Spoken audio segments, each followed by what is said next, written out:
धन्यवाद धन्यवाद। ला एक आसन बिछाओ, बैठा दो, आओ बच्चा बैठो। आओ कैसे हो आप? बैठ जाओ, आसन में बैठ जाओ। इनको चुनरी पहनाओ, इनको दुपट्टा लाओ, इनको भी दुपट्टा लाओ। पूज्य गुरुदेव भगवान, अभी भगवान श्रीमन नारायण की प्राण प्रतिष्ठा हो रही है 7 से 10 फरवरी। अच्छा, गौरी गोपाल में। श्री चरणों में। कौन से ठाकुर विराजमान? भगवान श्रीमन नारायण, भगवान श्री सीताराम चंद्र। अच्छा, कोई ठाकुर जी विराजेंगे।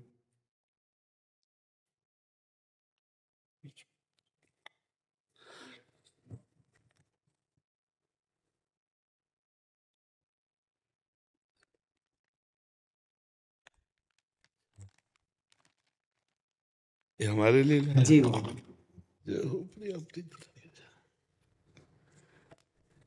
श्री जी को पहले अर्पित कर देना, जाकर के बोलते हैं। तो बस इतना अपने जीवन में ध्यान रखना कि कभी अर्थ की लोलुपता ना आने पाए, धर्म की प्रधानता रहे और वाणी शास्त्र संयम से रहे और अर्थ चरणों में रहे। मस्तक पर कभी अर्थ न चढ़ने पावे।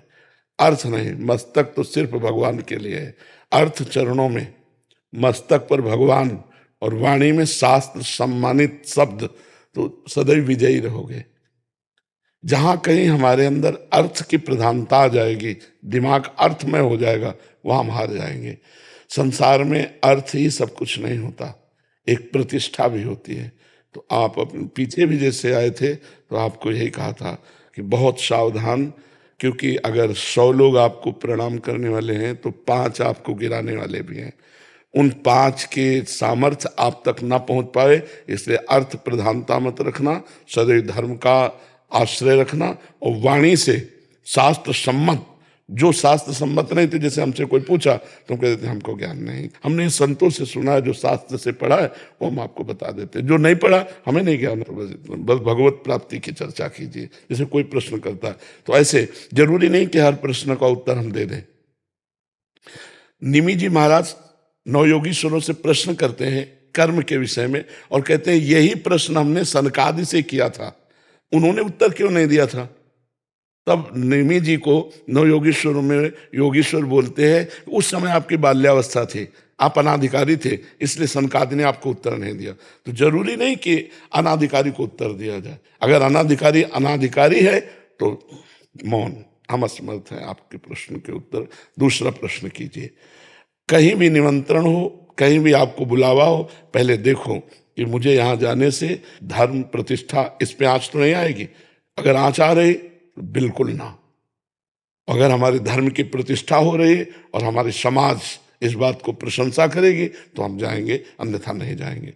ये जीवन में आप कोई सहयोगी नहीं है आपका, भगवान के सिवा कोई सहयोगी नहीं है। जिसको तुम सहयोगी मानोगे वही तुम्हारी जड़ काटने की चेष्टा करेगा। तुमको अपने पैरों के बल खड़ा होना है, भगवान के बल से। हमारी बात एक सूत्र समझ लो, प्रश्न का उत्तर वही दो अधिकार के अनुसार, जानकारी के अनुसार। वो अधिकारी होना चाहिए, आपको जानकारी होनी चाहिए। आप वहीं जाइए जहां आपकी प्रतिष्ठा, आपके धर्म की प्रतिष्ठा में आंच ना आवे।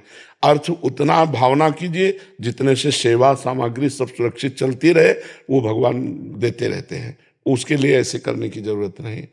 अगर हमारी सात्विक प्रवृत्ति से यश प्रवृत्ति बढ़ रही तो कोई हानि की बात नहीं, लेकिन यदि वो थोड़ा भी गिर करके बढ़ रहा है यश, तो वो यश सम्माननीय नहीं होता। साधु सभा में यश वही सम्माननीय होता है जो धर्म के अनुसार और गौरव के अनुसार बढ़ता है। तो आप गौरववान बनिए और धर्मनिष्ठ बनिए, जो आपके जीवन को आगे और प्रकाशित करे। कोई सहयोगी नहीं, पहला शब्द याद कर लो। जिसे तुम सहयोगी समझ रहे हो वही तुम्हें नीचा दिखाने की कोशिश करेगा। आपको अगर उन्नतिशील बहुत समय तक टिके रहना है धर्म क्षेत्र में, तो आपको अपने पैरों के बल खड़े होना पड़ेगा। इसके लिए आपको परिपक्व रहना होगा, स्वयं परिपक्व रहना होगा। यश बढ़ने में वर्षों लगते हैं, धूमिल होने में 2 मिनट लगते हैं। 2 मिनट में सब चौपट हो जाता है। इसलिए जो भगवान ने आपको दिया है यश जो भगवान ने आपको पवित्रता दी उसका निर्वाह आप कीजिए, संयम से स्वयं रहिए। कहीं भी कभी भी जो भगवान ने अर्धांग में विराजमान कर दिया इसके सिवा कभी दृष्टि नहीं डालनी, नजर नीची करके बात करो, उत्तर दिया, खत्म खेल। कभी किसी से किसी तरह का लगाव ना होने पावे तो कभी जीवन में तुम्हें कोई गिरा नहीं सकता। यही होते हैं कंचन कामिनी, गिराने वाले। कीर्ति तो हरि के द्वारा दी हुई होती है, वो अपने प्रयास से नहीं आती, हरि के प्रयास से आती है। न कामिनी में कभी आकर्षण हो, न कंचन में कभी आकर्षण हो। कंचन तो अपने आप बरसेगा जब हम धर्म में चल रहे हैं। जैसे समुद्र में बिना बुलाए नदियां अपने आप जा रही, ऐसे धर्मात्मा पुरुष के पास समस्त वैभव अपने आप आ जाता है। खूब आनंदित रहो, प्रसन्न रहो और हमारे सनातन धर्म को आगे बढ़ाओ। जब कभी कोई सत्संग करो उसमें नाम की प्रधानता जरूर करो, क्योंकि कलयुग में केवल नाम के द्वारा कल्याण हो सकता है। शास्त्रीय सिद्धांत भी है, कृतयुगे ध्यायते विष्णु त्रेतायाम जयते मखई द्वापरे परिचर्यायाम कलो तद्धर कीर्तनात्। हरि कीर्तन के सिवा कुछ नहीं है। ना कोई यज्ञ हो सकती है इस समय, अपवित्र घी आ रहा है, अपवित्र धान्य और जौ आदि हो गए, कहाँ से यज्ञ होगा? त्रिकाल संध्या करने वाले कौन है? कोई बिरला ही कोई होंगे जो त्रिकाल संध्या करे। ध्यान, मन इतना चंचल, ध्यान कैसे लग सकता है? पूजा, इतनी वासनाएं बढ़ी हुई हैं कि उपासना कैसे बन रही? तो एक ही रह गया है, नाम जप, नाम कीर्तन, गुण कीर्तन, श्रवण, बस इसी के द्वारा भगवत प्राप्ति हो जाएगी। खूब भागवत कथा सुनाओ, खूब भगवान नाम का प्रचार करो, स्वयं नाम जप करो, धर्म से रहो, यही हमारी प्रार्थना। पर जी ऐसे स्थानों में भी जाना पड़ता है जहाँ एकदम विमुख हैं, जो जैसे हाँ, कोई गाँव जब हम कथा के लिए जा रहे हैं तो हम भगवान को श्रोता बना करके बोल रहे हैं, लेकिन हम अर्थ की किसी प्रधान स्थिति पे ऐसे लोगों के पास नहीं जाते जहां से उपहास हो, बिल्कुल नहीं। बहुत अपने को संभालिए, इससे जो है ना तुम्हारी मर्यादा बढ़ती चली जाएगी और तुम आगे उठते चले जाओ। तुमसे कोई बात पूछे आके उत्तर दे दो, तुमको कहीं जाने की जरूरत नहीं है। उसे अर्थ की व्यवस्था की मत सोचो कि इतनी माताएं, इनकी व्यवस्था भगवान देने वाला है, वो घर बैठे सबका पोषण करता है, सबका पोषण हो रहा है। कभी किसी से ऐसे नहीं, देनहार कोई और है, देत रहे दिन रात। बिल्कुल, ये थोड़ा सा सुधारो। हम अपने घर की बात कर रहे हैं, ये लोग पवित्र यश कीर्ति में धूल फेंकने वाले लोग हैं, अर्थ को ठोकर मारो। तभी का अर्थ को रखो चरणों में और भगवान को रखो दिमाग में। निर्वैर हमारा जीवन होना चाहिए। तो ये बहुत बड़ी क्षमता है और बहुत बड़ा यश है, दोनों को संभाल लो। अब ऐसी जगह मत जाना जहाँ जाने से थोड़ा भी कोई विक्षेप करे, थोड़ा भी कोई तुम्हारे ऊपर उंगली उठावे। घर बैठे सब होगा, हमारी बात मान ले, घर बैठे सब होगा, अपने आप सब आएगा, तू चिंता मत कर, तू आगे बढ़ और भगवान सहयोगी है। हमें ये बहुत अच्छा लगा कि जैसे सैकड़ों माताएं हैं ना, बहुत उत्तम बात है बच्चा। बूढ़े बाढ़े इनकी कोई सेवा नहीं कर रहा, जैसे सेवा करना बहुत बड़ी बात है बच्चा। इससे भगवान बहुत जल्दी प्रसन्न होते हैं। एक तो वयोवृद्ध और एक जिनकी कोई सेवा नहीं कर रहा, उनकी सेवा जो करने का तुम्हें सौभाग्य मिला, बहुत बात है। और भगवान ऐसी जगह अर्थ अपने आप भेजते हैं। तुम चिंता मत करना कि सैकड़ों माताएं, इनका भरण पोषण के लिए हम कहीं जाने, ज्यादा परेशान मत हो, अपने आप सारी व्यवस्था होती है।